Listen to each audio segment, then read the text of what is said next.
kurang lebih di buku ini ada disebutkan 30 amalan-amalan yang akan membawa rahmat Allah subhanahu wa ta'ala. Teman-teman sekalian, makna rahmat adalah karunia. Dan kalau karunia kita rincikan dalam bahasa Indonesia biasanya digunakan untuk sebuah fasilitas atau nikmat yang kita temukan dan didapatkan dari Allah yang melampaui kapasitas manusia umumnya. Seperti misalnya kalau orang diberikan makan atau minum atau pakaian, masih dikatakan dia diberi. Tidak dikatakan karunia. Tetapi kalau dia diberi anak, ya dia mendapatkan anak atau sesuatu yang melampaui dari kemampuan dia sebagai manusia, karena sehebat apapun manusia berusaha untuk mendapatkan anak misalnya, ikhtiar dia sana sini, belum tentu dia mendapatkannya. Jadi dikatakan karunia. Berarti kalau dibahasakan karunia, sesuatu yang melampaui kebutuhan dia sebenarnya, atau mungkin di atas kapasitas dia.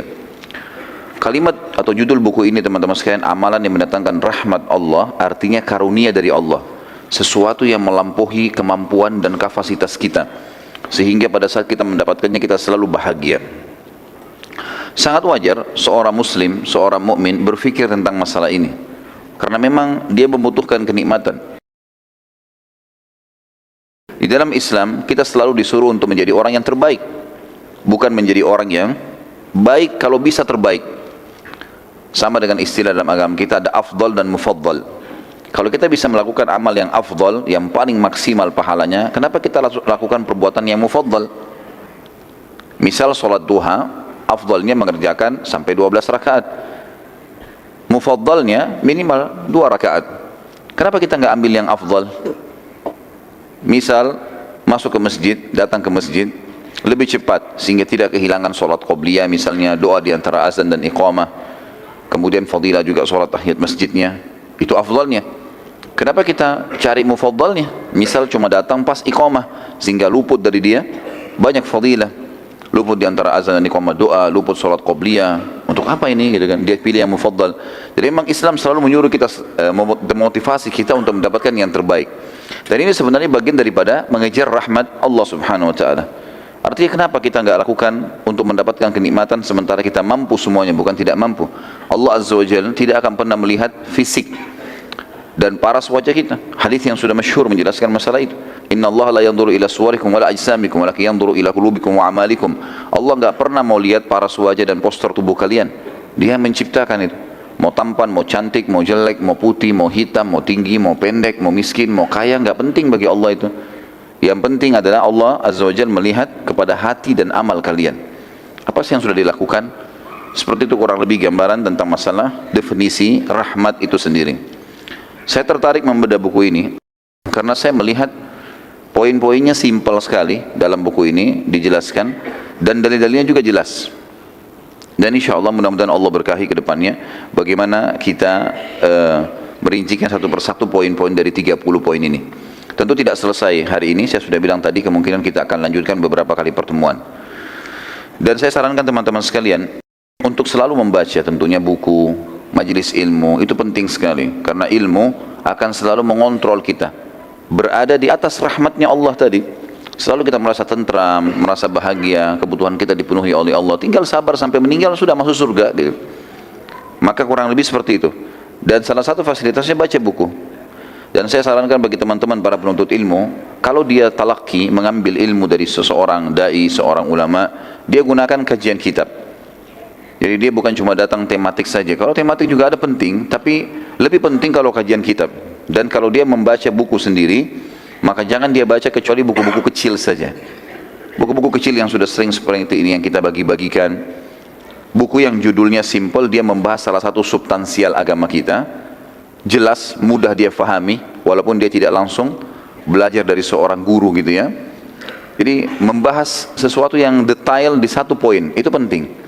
Dan ini mudah diselesaikan, mudah difahami. Kalau tidak faham baru kemudian dia tanyakan kepada ustadznya. Kalau dia menjadikan kajian buku ya. Karena banyak orang rajin membaca buku, dia langsung tiba-tiba beli buku-buku yang tebal, buku-buku Indo, kemudian itu dipakai jadi bacaan harian. Ini masalahnya bisa difahami atau enggak nih? Karena ilmu yang luas harus diambil dari juga orang yang memahaminya. Ya, kalau enggak berbahaya. Kata Nabi SAW dalam sebuah hadisnya, kalau seandainya perkara dikembalikan bukan pada ahlinya, maka tunggulah kebinasaan. Ini masalah juga ini. Banyak ikhwah-ikhwah kita semangat baca Sahih Bukhari, baca Sahih Muslim tanpa menggunakan guru. Ini masalah ini. Karena akhirnya dia bisa salah fahami hadis tersebut. Mungkin dia baru baca 2-3 hadis, kemudian dia tidak tahu kalau hadis ini sebenarnya dirincikan di footnote-nya, dirincikan di bab lain, ya, atau ada pendapat-pendapat ulama dalam membahas masalah ini, pendapat para sahabat, maka dia harus faham. Selanjutnya teman-teman sekalian, kalau baca buku, kalau beli buku, kiat-kiatnya adalah tentu yang paling pertama buka plastiknya. Ya. Ini serius ini. Ya. Karena banyak orang beli buku nggak dibuka plastiknya, langsung disimpan saja di lemari. Jadi buku itu sampai dia mati nggak dibaca itu. Ya. Nggak berguna ini.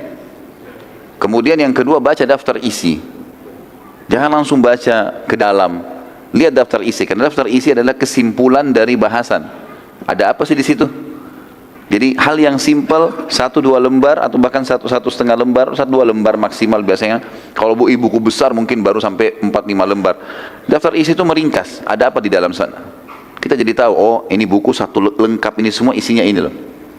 Lihat daftar isi yang paling menggelitik, tanda kutip buat kita, apa sih yang paling menarik nih? Oh poin ini paling menarik. Tandain, buka. 5 menit saja teman-teman sekalian. Kalau misalnya buru-buru sekali habis beli buku, baca 5 menit saja.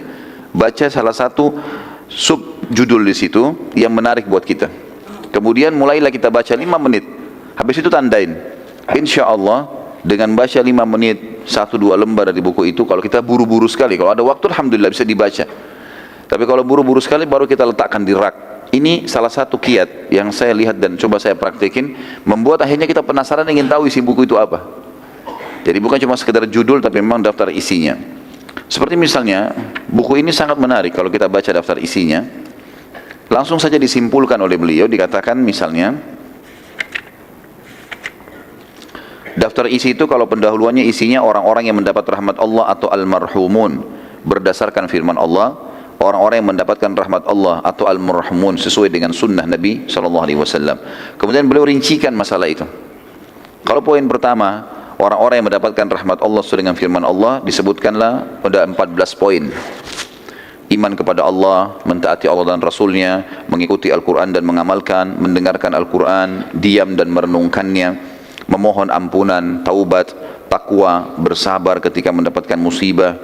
Kemudian salah satu bahasan beliau adalah sabar terhadap penyakit taun atau kolera. Kemudian jihad dan hijrah di jalan Allah, ihsan, melakukan amalan yang baik, berinfak di jalan Allah, mendamaikan dua orang muslim yang sedang bertikai, bersatu dan berjamaah atau berkumpul, menyuruh yang ma'ruf dan mencegah dari yang mungkar. 14 poin ini beliau masukkan dalilnya sesuai dengan Al-Quran saja semuanya. Jadi kalimat rahmat yang disebutkan dalam Al-Quran di 14 poin ini. Kemudian sesuai dengan hadis Nabi SAW, beliau sebutkan ada 16 poin.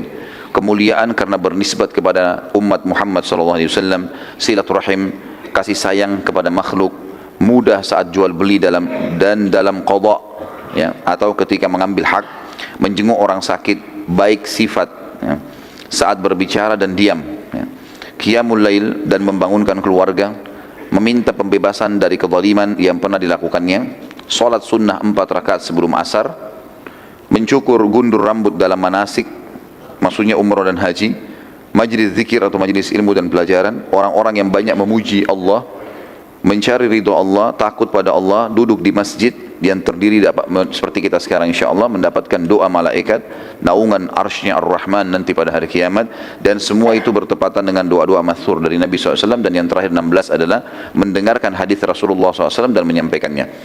Ini kurang dari setengah menit kita membaca daftar isinya, seperti itu kurang lebih. Kemudian kita cari mana yang paling menarik, kemudian kita baca. Dan ini sudah pernah saya sebutkan juga teman-teman, metode dalam membaca atau mentadabburi Al-Quran, juga menghafalnya. Dari 114 surah, cari surah mana yang paling kita sukai, terjemahannya saja, surah apa saja, kemudian kita mulai dari surah itu. Kecuali membaca, kalau membaca dari awal sampai akhir, sunnahnya mengkhatam. Tapi kalau tadabbur, merenungi maknanya, mengetahui tafsirnya, dan juga menghafalnya, saran saya adalah mencari surah yang paling menarik buat kita. Kemudian kita mulai dari situ, sehingga menghafal dan mentadabburi lebih mudah, sampai insya Allah menyelesaikan seluruh Al-Quran. Kita masuk teman-teman sekalian, dengan izin Allah, orang-orang yang mendapatkan rahmat Allah atau al-marhumun berdasarkan firman Allah. Dan yang pertama adalah orang-orang mukmin atau iman kepada Allah subhanahu wa ta'ala. Banyak orang menganggap remeh poin ini teman-teman sekalian. Mereka anggap iman kepada Allah sudah selesai. Sederhana saja begitu. Tapi dia belum pernah memasukkan makna kalimat ini ke dalam hatinya. Sehingga dia tidak pernah merasakan apa yang dirasakan oleh para sahabat, ya, apa yang dirasakan orang-orang mukmin yang memang memasukkan kalimat iman kepada Allah dalam hatinya. Sehingga dia menjadikannya sebagai keyakinan hati, bukan cuma ucapan lisan kemudian dia mengaplikasikan apa yang dia ucapkan itu. Makna iman kepada Allah teman-teman, meyakini, ya, Allah itu ada dalam hati, mengikrarkan dengan lisan apapun yang Allah perintahkan dia ucapkan dengan lisannya, dan dia juga mengaplikasikan dengan sisa anggota tubuhnya apapun yang diperintahkan. Wajib atau sunnah dia tidak memilahnya, juga yang dilarang makruh dan haram ditinggalkan, halal dinikmatin, haram ditinggalkan. Ini makna kalau kita simpulkan makna iman kepada Allah Subhanahu wa taala. Allah menyebutkan dalam Al-Qur'an dalam surah An-Nisa ayat 175, siapa yang melakukan itu dia akan dapat rahmat. A'udzubillahi minasyaitonirrajim. An-Nisa 175. Fa ammal ladzina amanu billahi wa i'tasamu bihi fasayudkhiluhum fi rahmatin minhu wa fadl. Fasayudkhiluhum fi rahmatin minhu wa fadlin wa yahdihim ilaihi siratan mustaqima. Adapun orang-orang yang beriman kepada Allah dan berpegang teguh kepada agamanya, niscaya Allah akan memasukkan mereka ke dalam rahmat yang besar darinya. Atau yang dimaksud dengan di sini, dunia dipenuhi semua kebutuhannya, di akhirat akan masuk ke dalam surga dan limpahan karunia-Nya, dan juga menunjuki mereka ke jalan yang lurus untuk sampai kepadanya. Syekh As-Sa'di, salah satu ahli tafsir, mengatakan makna fa ammal ladzina amanu billah, adapun orang-orang yang beriman kepada Allah, yakni mereka mengakui keberadaannya dan semua sifat sempurna yang dimilikinya serta mensucikannya dari segala kekurangan. Yakin Allah ada, karena memang kalimat ini teman-teman sudah jelas, sering saya sampaikan, sesuatu yang rasional. Coba datangkan di benak kita semuanya yang disembah selain Allah, apa saja rasionalnya begitu. Patung, pohon, gunung, api, apa saja. Apa andil mereka di pergantian siang malam? Apa andil mereka, ya, di sehelai bulu yang tumbuh di tubuh kita? Apa andil mereka di setetes air yang kita minum? Apa andil mereka di populasi manusia, hewan? Gak ada sama sekali. Dan tidak pernah ada informasi misalnya api punya firman, atau misalnya syaitan punya, atau apa, enggak, jin misalnya, tidak ada sama sekali. Yang mengakui satu-satunya sebagai pencipta hanya Allah. Itu poin. Sama juga kita membantah, pada saat kita membantah dan memberikan argumentasi kepada orang-orang ateis yang tidak mengakui adanya Tuhan Allah, gitu kan? Maka poinnya adalah mereka mengatakan di muka bumi ini yang paling sempurna manusia. Mereka pelajari itu, mereka tahu hewan-hewan. Banyak sekali orang ateis menelusuri menjadi ilmuwan. Mereka menelusuri ilmu alam, mereka menelusuri apa yang mereka bisa tahu dari alam semesta, dari bumi ini, dari kedalaman lautan, sampai mereka membuang uang jutaan dolar untuk itu. Kadang-kadang untuk meneliti seekor ikan atau satu jenis hewan, mereka keluarin jutaan dolar untuk itu saja. Dan ini semua tujuannya sebenarnya karena mereka penasaran dari mana semua ini asalnya, padahal mereka tidak yakin ada Tuhan, gitu kan. Kalau mereka mengatakan manusia adalah penduduk bumi yang paling canggih, tanya sekarang, kita ini semua manusia, apa andil kita sekarang? Ada andil kita di sesuatu yang terjadi di alam semesta atau fenomena sehari-hari lah. Cahaya yang kita bisa dapat dengan tangkap dengan mata kita, air yang kita minum, ya. Bahkan Allah mengatakan wa fi anfusikum afala tubsirun, di diri kalian sendiri coba lihat tanda-tanda kebesaran Allah di kulit kita, di kuku kita, ya, di mata kita, di pendengaran kita. Belum pernah ada yang mengklaim kalau mereka yang menciptakan manusia kecuali Allah. Sederhana sekali. Berarti kalau orang-orang ateis yang tidak mengakui Allah mengatakan manusia adalah penduduk bumi tercanggih, terhebat dan seterusnya, apa andil mereka manusia? Apakah ini terjadi begitu saja semuanya? Enggak mungkin. Saya kadang-kadang subhanallah sering meluangkan waktu untuk mentadabburi beberapa fenomena alam. Di antaranya saya sering coba mencari cuplikan tentang hewan-hewan. Berapa banyak ilmuwan mendatangkan kamera yang canggih, mereka pakai helikopter, mereka pakai alat canggih menyotting hewan-hewan dari atas udara. Berapa banyak jenis hewan di alam, di bumi ini yang melata, yang jumlahnya tidak terhitung. Kuda yang hidup liar, ya, zebra misalnya, atau rusa, atau apalah dari hewan yang besar, dipelajari jumlahnya yang tidak terhingga di hutan, tidak ada yang urus, tidak ada yang rawat, populasinya sendiri jalan. Hewan itu pada saat melahirkan, dalam hitungan 3 menit ilmuwan mengadakan penelitian, 3 menit anaknya sudah bisa jalan dan berlari. Induknya juga yang baru melahirkan sudah bisa berjalan. Dan segala macam hal, kulitnya, ya, corak kulitnya, sifatnya, penglihatannya, pencernaannya, rumit sekali, rumit. Banyak sekali. Dan ini tidak mungkin kalau tidak ada pencipta. Orang beriman, disederhanakan, dikerucutkan. La ilaha illallah. Enggak ada Tuhan yang menciptakan, mengurus, mengawasi, memiliki, dan akan memusnahkan semua yang di langit dan di bumi kecuali Allah. Simple sekali. Lebih jauh daripada itu, orang yang coba mendalami dan coba mengenal Allah, diantaranya kayak antum melakukan ini, hadir dalam majelis ilmu, itu akan mendapatkan jawabannya. Oh iya ya, ternyata rapi sekali. Tahu mana makanan dan minuman yang halal dan haram, tahu mana pergaulan, mana pendapatan, mana tata cara pernikahan, melakukan populasi manusia ini berkembang biak dengan caranya. Ada caranya, ada wali, ada mahar, ada saksi, ada segala macam. Tahu pakai baju, ada doanya, buka baju, masuk kamar mandi, keluar kamar mandi. Dari hal yang kecil sampai hal yang besar diajar semuanya. Dan kita orang-orang yang sudah meyakini dan beriman dengan Allah Subhanahu wa taala ini, dia akan merasakan ketenangan jiwa karena dia tahu. Seperti saya sendiri dan teman-teman rasakan. Saya merasa justru aneh kalau melihat orang-orang yang tidak beriman kepada Allah. Entah kemana arah hidupnya, enggak jelas. Tapi kita subhanallah tahu dari mana asalnya kita manusia, dari Adam alaihissalam. Sampai kita sudah tahu sebab bagaimana Adam alaihissalam juga diturunkan di muka bumi pada saat diciptakan. Kita sudah tahu apa tujuan kita diciptakan di muka bumi. Kita sudah tahu nanti kita akan meninggal. Sudah diajarkan dan disampaikan apa itu meninggal, bagaimana prosesinya, bagaimana alam barzah, nanti pembangkitan hari kiamat, timbangan amal dengan panjang lebar, nanti ada surga dan neraka dan seterusnya. Dari awal manusia sampai akhir nanti kehidupan kita, semuanya lengkap. Orang-orang ateis nggak punya itu. Mereka cuma simpelkan saja, ya sudah, kita ini terjadi begitu saja semuanya, dan nanti kalau mati sudah nggak ada apa-apa, habis, begitu saja, dan seterusnya. Makanya di sini mengikrarkan iman kepada Allah adalah sebuah konsep dasar, dan ini tauhid. Setiap orang ada di atas landasan ini maka hidupnya akan bahagia. Dan makna wa'tasamu bihi dari tafsir surah An-Nisa 175, dan berpegang teguh kepadanya, yakni berlindung kepada Allah, bersandar kepadanya, dan berlepas diri dari daya dan kekuatan mereka, serta memohon pertolongan kepada Rabb mereka. Sampai Nabi SAW mengatakan kepada seorang sahabat, setelah menjelaskan tentang Allah, mengajak mereka mengaplikasikan ilmu agama, sudah selesai. Kata Nabi SAW, maukah kau saya ajarkan harta karunnya surga, sesuatu yang membahagiakan, inti semuanya kebahagiaan surga nanti. Surga nikmat terbesar, inti semua yang merangkum kehebatan dan kenikmatan surga. Kata sahabat, tentu ya Rasulullah. Kata Nabi SAW, la hawla wa la quwata illa billah. Artinya apa? Kau ikrarkan tidak ada daya dan kekuatanmu kecuali dari Allah. Berpasrah, bersandar kepada Allah SWT, yakin dengan itu. Orang mukmin akan bahagia teman-teman dengan cara ini, karena dia tahu dia punya Tuhan, bisa dia bersandar. Dia sakit, dia tahu yang ciptakan dia Allah, yang ciptakan penyakitnya Allah, yang ciptakan kesembuhannya Allah. Apa saja dia lagi punya nikmat, yang ciptakan dia Allah, yang ciptakan nikmatnya Allah, yang bisa mempertahankannya adalah Allah, enggak ada yang lain. Selalu kembali kepada Allah Azza wa Jalla. Ada masalah tinggal angkat tangan, berdoa kepadanya, selesai urusannya. Dan kalau ada orang mengatakan saya ragu dengan Allah karena permintaan saya belum diterima, ini orang yang perlu ditelusuri teman-teman sekalian, jalur hidupnya. Loh betul, karena kenapa? Karena dari semua permintaan kita, kalau kita rentetan hidup kita seharian, itu mayoritasnya Allah kabulkan loh. Contoh misal, bukankah kita tiap hari lapar teman-teman sekalian? Tiap hari lapar, baik tiap hari hilang nggak laparnya? Kalau enggak antum tidak akan hidup sekarang. Kalau kelaparan berarti sudah mati kan? Kita cuma bilang lapar, Allah langsung kabulkan. Tinggal mampir ke restoran, tinggal beli, atau ada orang kasih makan. Kita tiap hari haus, terpenuhi hausnya. Tiap hari kita capek, ngantuk, tidur. Kita pengen pakai baju, ini semua pakai baju. Tidak ada orang yang tidak pakai baju. Mayoritasnya orang semua pakai baju.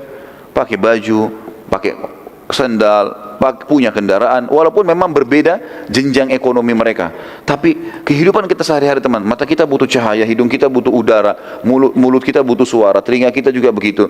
Kemudian tangan kita bisa menjamah, punya kepekaan, masih bisa memegang, dan seterusnya. Nikmat Allah yang sangat besar, banyak sekali gitu. Tidak terhingga. Kehidupan sehari-hari juga sudah membuktikan masalah itu. Mungkin kalau ada permintaan kita, minta agar dibukakan rezeki yang luas misal, atau dibukakan, diberikan satu pekerjaan, atau dilunasi utangnya, mungkin itu salah satunya yang belum Allah kasih. Bukan tidak dikasih loh ya, belum Allah kasih, tapi mayoritas kebutuhan kita sudah dipenuhi. Coba pekah memikirkan masalah itu. Kita kalau haus teman-teman sekalian, kemudian haus sekali, lalu ada orang berikan kita air dingin, lalu kita pasti setelah kita minum haus kita hilang, terima kasih ya, kita terima kasih sama orang tersebut. Padahal orang itu buat apa sebenarnya? Dia cuma ambil air, dia kasih. Kita nggak berpikir lebih jauh. Orang ini yang sedang mengantarkan memberikan saya, siapa orang ini? Siapa yang buat kulitnya? Siapa yang buat tulangnya? Siapa yang buat matanya? Siapa yang ciptakan orang ini? Siapa yang ciptakan air itu? Siapa yang membuat sistem ini ada? Saya punya rasa lapar, dia punya rasa kesian, saya punya rasa haus, dia punya, kemudian saya minum. Dan siapa yang menghilangkan dahaga? Siapa yang membuat cairan itu bisa masuk dan akhirnya menghilangkan dahaga? Dan kalau kita rentet semuanya dari mana? Yang tidak mungkin sistem ini terjadi begitu saja tanpa ada penciptanya. Sementara Allah Azza wa Jalla dengan kemahamurahannya hanya menyuruh kita menikmati dan berterima kasih. Itu saja. Lapar silakan pilih yang kamu suka. Tapi halal ya, makan. Kunyah, nikmati, telan. Habis itu selesai. Enggak ada urusan kamu. Masuk dalam tenggorokan kita, semua diproses alami. Selesai. Jadi kan? Yang mana jadi kotoran, yang mana jadi nikmat, ya. Yang mana jadi energi maksud saya. Ini semua sudah diatur dengan sistem. Yang tidak dibutuhkan tubuh dibuang. Kita tiba-tiba punya rasa mules. Kotoran yang luar biasa berbahaya, berbakteri. Diciptakan sistemnya oleh Sang Pencipta Allah. Bagaimana dia membuangnya. Dia merasa mules, dia tidak bisa tahan, kemudian dia harus buang. Misal. Terus begitu, roda kehidupan berjalan dan ini semua sistem dengan begitu rapi teratur. Kemudian dikatakan fasayudkhiluhum fi rahmatin minhu wa fadl. Yang artinya niscaya Allah akan memasukkan mereka ke dalam rahmat yang besar, rahmat di dunia diberikan karunia yang luar biasa dan di akhirat masuk surga. Dan limpahan karunia yang banyak, yakni Allah akan melimpahkan kepada mereka dengan rahmat yang khusus, lalu memberi mereka taufik untuk melakukan kebajikan-kebajikan dan memberikan pahala kepada mereka. Allah memudahkan dia hidup, Allah yang pandu dia mana baik mana buruk, Allah juga yang memudahkan dia punya energi, punya kesempatan, punya waktu untuk mengerjakan kebaikan dan mengejar apa yang telah Allah janjikan buat mereka. Sudah itu dikasih pahala yang sangat besar, serta menghindarkan mereka dari bencana dan perkara-perkara yang tidak menyenangkan. Berapa banyak masalah yang kita hadapi dalam seharian teman-teman sekalian, yang kita berhasil lolos darinya. Kalau kita mau bicara masalah manusia ini, melindungi diri mereka repot sekali loh. Teman-teman yang suka pakai motor misalnya, kita jalan. Kalau helmnya tidak, mungkin kadang-kadang kita angkat kacanya atau tutupan plastiknya, misalnya tutupan matanya kita angkat, maka terbuka udara dengan sangat kencangnya kena ke wajah kita. Kira-kira teman-teman, ada jaminan kita nggak kena bakteri, kita nggak kena batu, nggak kena pasir atau? Tapi selama ini tidak ada masalah. Orang jalan. Dari mana kita bisa dapat jaminan teman-teman? Ini kalau ada racun misalnya di udara, terkontaminasi dengan udara, lalu dihirup oleh manusia, yang tiba-tiba dia bisa meninggal. Padahal kita ini hidup, jalan ke sana, jalan ke sini, semuanya terjaga sebenarnya dengan rapi. Ya. Bagaimana manusia tidak memikirkan masalah itu?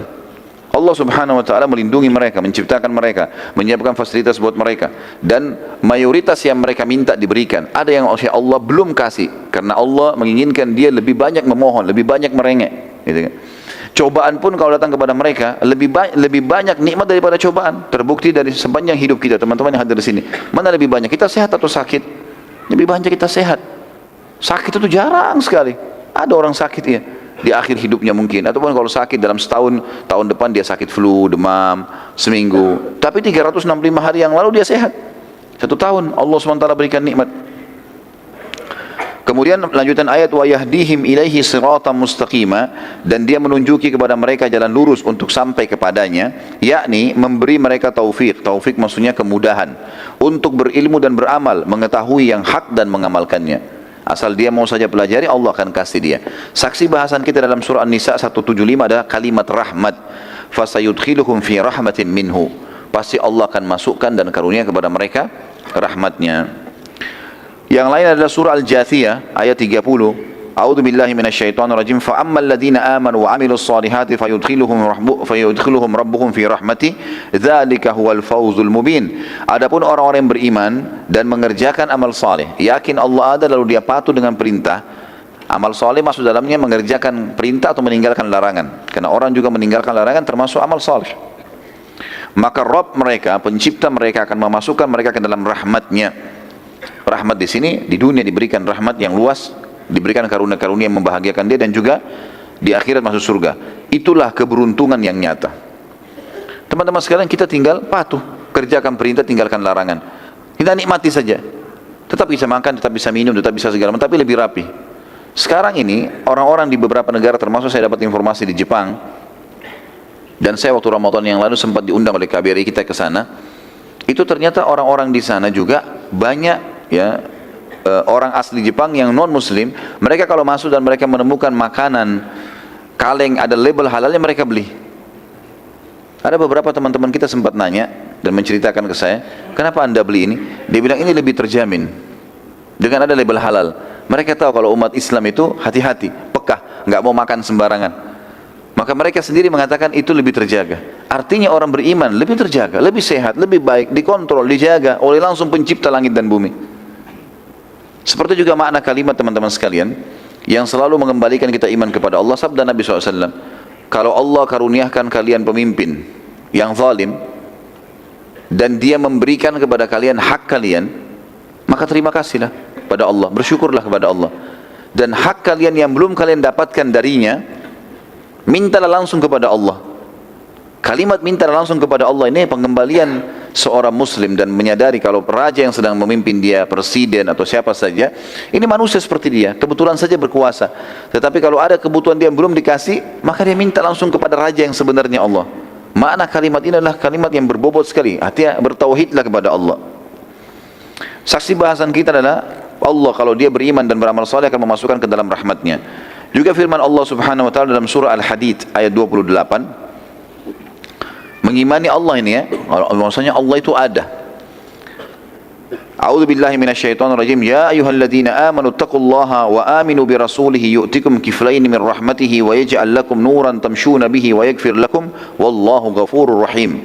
Hai orang-orang beriman, berimanlah kalian kepada Rasul yang telah diutus, bertakwalah kepada Allah, maksudnya patuh, dan berimanlah kepada Rasulnya.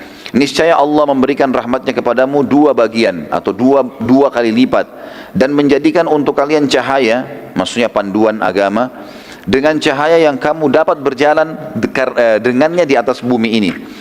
Dan dia mengampuni semua kesalahan kalian, dan Allah maha pengampun lagi maha penyayang. Saksi bahasan kita adalah dia akan memberikan rahmatnya dua kali lipat bagi orang yang beriman tentang keberadaan Allah. Poin kedua teman-teman sekalian, mentaati Allah dan Rasulnya. Jadi setelah beriman, poin mentaati Allah dan Rasulnya. Seperti firman Allah di sini dalilnya surah Al-Imran 132. A'udzu billahi minasyaitonir rajim wa atiullaha war rasula la'allakum turhamun. Dan selalulah taat dengan Allah dan Rasulnya. Apa yang dikatakan Allah Rasulnya, ikuti. Yang dilarang, tinggalkan. Supaya kalian mendapatkan rahmat. Artinya pasti akan datang kepada kalian karunia. Dan baginda Nabi SAW sudah tunjukkan kepada kita, para sahabat sudah tunjukkan kepada kita bagaimana mereka jadikan agama sebagai panduan hidup, dan mereka bahagia. Mereka diberikan kemenangan, walaupun ada hal-hal cobaan yang datang, tapi lebih banyak rahmatnya Allah yang datang kepada mereka. Dan ternyata mereka sekarang sudah mendahului kita menuju ke akhirat, dan janji Allah maksudnya tidak mungkin salah. Al-Allamah As-Sa'di, sama tadi Syekh Sa'di menyebutkan dalam tafsirnya, dalam firman Allah wa ati'ullah war rasul, dan taatilah Allah dan Rasul, ialah dengan melaksanakan perintah-perintah dan menjauhi larangan-larangan. La'allakum turhamun, supaya kalian mendapatkan rahmat. Maksudnya ketaatan kepada Allah dan ketaatan kepada Rasulnya dalam segala hal itu adalah sebab utama datangnya karunia. Juga dalam firman Allah yang lain, masih dalam mentaati Allah dan Rasulnya, Al-A'raf 156, A'udzu billahi minasyaitonir rajim wa rahmati wasi'at kulla syai' fasa'aktubuha lil ladzina yattaquna wa yu'tuna az-zakah. Al-ayah. Rahmatku meliputi segala sesuatu. Aku akan kasih apa saja dalam kegiatan kalian di mana saja. Akan saya penuhi semua dengan kebutuhanku, dengan rahmatku, kata Allah. Maka aku pasti akan berikan rahmatku untuk orang-orang yang bertakwa dan menunaikan zakat. Artinya orang yang patuh.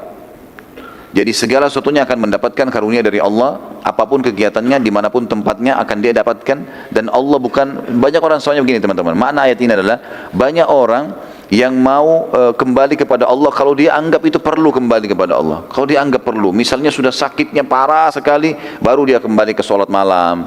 Kalau betul-betul dia sudah tidak bisa lagi melakukan apa-apa, baru dia kembalikan. Padahal perintah agama dari sebelum memulai sudah berdoa, selama berjalan juga memohon kepada Allah dimudahkan, dan sudah selesai juga minta agar ditambahkan dan diulangi nikmat itu. Dalam An-Nur ayat 56 juga dikatakan, Allah SWT berfirman, A'udzu billahi minasyaitonir rajim wa aqimus salata wa atuz zakata wa atiullaha la'allakum turhamun. Ada kalimat turhamun. Dirikanlah salat, tunaikanlah zakat, dan taatilah Rasul supaya kalian diberikan rahmat. Dari Urwah bin Zubair radhiyallahu anhu, dari Aisyah radhiyallahu anha, bahwasanya ia mengatakan makna firman Allah, semoga Allah merahmati, Aisyah mengatakan radhiyallahu anha bahwa ia mengatakan, semoga Allah merahmati kaum wanita muhajirat pertama. Semoga Allah merahmati muhajirat, maksudnya wanita-wanita yang hijrah dari Mekah yang pertama, ya, golongan pertama yang hijrah ke Madinah. Tak kala Allah menurunkan firman-Nya dalam surah An-Nur 31, A'udzubillahi minasyaitonirrajim, wal yadribna bi khumurihinna ala juyubihin. Hendaklah mereka menutup kain kerudung ke dadah mereka dari kepala sampai ke kaki mereka. Maka mereka langsung merobek ujung kain sarung mereka, lalu mereka berkerudung dengannya. Maknanya adalah mereka langsung mempraktikkan apa yang telah Allah dan Rasulnya perintahkan, sehingga rahmat Allah datang kepada mereka. Yang ketiga, teman-teman, mengikuti Al-Quran dan mengamalkannya dengan membaca, mentadabburi, menghafal dan mengamalkan isinya. 4 haknya Al-Quran, sebagaimana Allah sebutkan dalam surah Al-An'am 155. Jadi jangan cuma dijadikan sebagai simbol. Al-Quran iya, orang Islam tahu, dibaca kapan ada kesempatan, bukan. Saya ingin memberikan sebuah wacana saja, teman-teman sekalian. Kalau seandainya kita mendapatkan SMS atau WA atau sekarang apalah BBM misalnya, kita terima dari orang yang kita cintai, kita rindu ingin membaca apa yang dia kirim nih. Mungkin kata-kata sayang, kata-kata cinta kalau dari pasangannya yang halal misalnya, atau kata-kata dari orang tuanya mendoakan dia positif, atau dari teman dekatnya yang mendukung proyek dia misalnya, atau orang yang akan menginvestasi dana kepada dia. Saya yakin mungkin kita begitu bangun tidur berharap mendapatkan informasi yang baik dari dia. Kenapa banyak orang di antara kita, teman-teman, tidak berpikir dan tidak bahagia pada saat menerima berita dari Allah? Bukankah seseorang di antara kita jelas-jelas di HP-nya ada program Al-Quran? Kenapa dia tidak baca pesan Allah itu? Kenapa dia lebih penting bahagia membaca pesannya manusia? Padahal pesannya Allah ada depan matanya, setiap huruf dapat 10 pahala, tapi masih saja tidak mau membaca Al-Quran. Nah, masih tanda tanya ini. Para sahabat sampai menjadikan Al-Quran sebagai sahabat mereka, walaupun sudah hafal, mereka tetap membacanya, mereka tetap mengkhatamnya, ya. Beda mereka mengulangi hafalan dengan beda mereka melihat secara fisik. Imam Syafi'i rahimahullah menghafal Al-Quran 30 juz sudah di luar kepala, bahkan beliau menafsirkannya, beliau memasukkan dalam buku-buku, dalam masalah-masalah fikihnya. Tapi tiap hari pegang Quran, tiap hari bawa Al-Quran kemana-mana. Lalu dia pernah bertemu dengan beberapa ulama, ya, yang teman-temannya dia, ulama-ulama fikih di Mesir, lalu bawa kitab-kitab tebal. Lalu beliau mengingatkan nasihat yang sederhana tentang Al-Quran. Beliau mengatakan, sungguh kitab-kitab yang kalian pegang itu telah menyibukkan kalian dari kitab ini induknya. Kenapa ini nggak dibaca? Kenapa sibuk dengan itu? Banyak ikhwah Masya Allah hadir di majelis ilmu dan akhwat kita luar biasa, rajin di sana sini. Tapi kalau kita suruh baca Quran tidak benar bacaannya. Jadi mereka sibuk dengan hal yang mufaddal, tinggalkan yang afdal. Pesannya Allah lebih membahagiakan. Maksudnya setiap bangun tidur kita pertama buka baca Al-Quran, walaupun cuma 1-2 ayat misal, dibandingkan kita langsung membuka berita dari manusia yang kita senang dengannya, padahal berita dari Allah ada. Kata Allah SWT dalam surah Al-An'am 155, A'udzubillahi minasyaitonirrajim, wa hadza kitabun anzalnahu mubarakun fattabi'uhu wattaqu la'allakum turhamun. Ada kalimat turhamunnya. Dan ini Al-Quran benar-benar kami turunkan, kitab dari kami yang penuh dengan berkah. Artinya manfaatnya besar sekali kalau kalian baca, dapat pahala, dapat panduan. Maka ikutilah Al-Quran itu dan bertakwalah agar kamu diberi rahmat. Lalu patuhi, jalankan perintah dan larangan yang ada di dalamnya, maka rahmat Allah akan datang. As-Sa'di juga mengatakan, wa hadza makna firman Allah Al-An'am 155, wa hadza kitabun, wa hadza artinya dan ini, yaitu Al-Quran yang agung dan peringatan yang bijaksana. Kitabun anzalnahu mubarakun adalah kitab yang telah kami turunkan dengan penuh dengan berkah, yang di dalamnya berisikan kebaikan yang banyak dan ilmu yang melimpah. Kitab inilah yang menjadi sandaran seluruh ilmu, dan darinya berbagai keberkahan dikeluarkan. Tidak ada satu kebaikan pun melainkan telah disuruhkan dan diperintahkan di dalam Al-Quran, serta menjelaskan berbagai hikmah dan kemaslahatan yang memotivasi kepadanya. Tidak ada satu keburukan pun melainkan telah dilarangnya, dan menjelaskan sebab-sebab yang menjauhkan dari melakukannya dan berbagai akibat buruknya. Al-Quran sudah mengajar semuanya kebaikan dan menjanjikan fadilahnya, dan melarang semua keburukan, juga menyebutkan ancamannya. Makna fattabi'uhu atau ikutilah Al-Quran itu dalam segala yang diperintahkan dan yang dilarang, kata Sa'di rahimahullah, serta bangunlah pokok-pokok agama kalian, panduan hidup kalian dan cabang-cabangnya dalam kehidupan sehari-hari di dunia di atas landasannya. Dan makna wattaqu, dan bertakwalah, takut kepada Allah dari menyelisihi perintah Al-Quran yang telah diturunkan oleh Allah SWT. La'allakum artinya agar kamu jika mengikutinya turhamun, mendapatkan rahmat Allah. Jadi sebab terbesar untuk meraih rahmat Allah ialah mengikuti kitab ini, baik ilmu maupun pengamalannya. Jadi ini mengikuti Al-Quran. Beliau masukkan poin keempat, mendengar Al-Quran dengan diam menyimak dan merenungkannya. Jadi kalau lagi dibaca, jadikan sebagai ada poin mendengarkan, ada poin membaca, ada poin menghafal, ada poin mentaburi, banyak ini. Ya. Membacanya disebutkan dalam Al-Quran juga, hanya dengar saja, hanya dengar, belum membaca, hanya dengar saja, itu sudah cukup menandakan rahmat Allah. Dalam surah Al-A'raf 204 berbunyi, A'udzubillahi minasyaitonirrajim, wa idza quri'al Qur'anu fastami'u lahu wa ansitu, kalimatnya akhirnya, la'allakum turhamun. Apabila Quran dibacakan, maka dengarkan baik-baik, renungi artinya, perhatikanlah dengan tenang, agar kamu mendapatkan rahmat. As-Sa'di juga menyebutkan perintah ini berlaku umum bagi setiap orang yang mendengarkan kitabullah dibaca, yang mana ia diperintahkan untuk diam dan mendengarkannya. Perbedaan antara istima' mendengar dan insat, diam sambil merenungi, bahwa insat itu pada zahirnya ya, dikatakan wa ansitu, dengan tidak berbicara dan tidak menyibukkan diri dengan sesuatu yang dapat melalaikan dari mendengarkannya. Adapun istima' mendengarkan ialah memasang pendengaran, menghadirkan hati dan merenungkan apa yang didengarnya. Barang siapa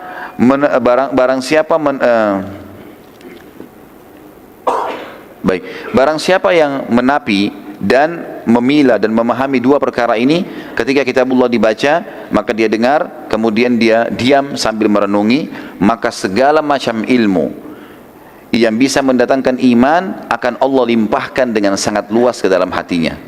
Perintah agar diam dan mendengar Al-Quran yang paling ditegaskan kepada orang yang mendengarkan ialah diam dan mendengarkan dalam solat dan bacaannya. Pada saat solat bacanya dijaharkan. Ketika imam membacanya maka ini diperintahkan untuk diam. Sampai-sampai sebagian ulama mengatakan diamnya seseorang lebih utama daripada membaca Al-Fatihah dan selainnya. Juga dikatakan oleh sebagian ulama tentang masalah poin ini, bagaimana seseorang muslim menjadikan sebuah pelajaran, kalau mendengar Al-Quran saja sebuah ibadah dan bisa datangkan rahmat, bagaimana dengan orang yang lebih jauh lagi, dengarkan, hafalkan dan mengamalkannya, maka jauh lebih besar manfaatnya dan bisa mendatangkan rahmat Allah. Allahu alam.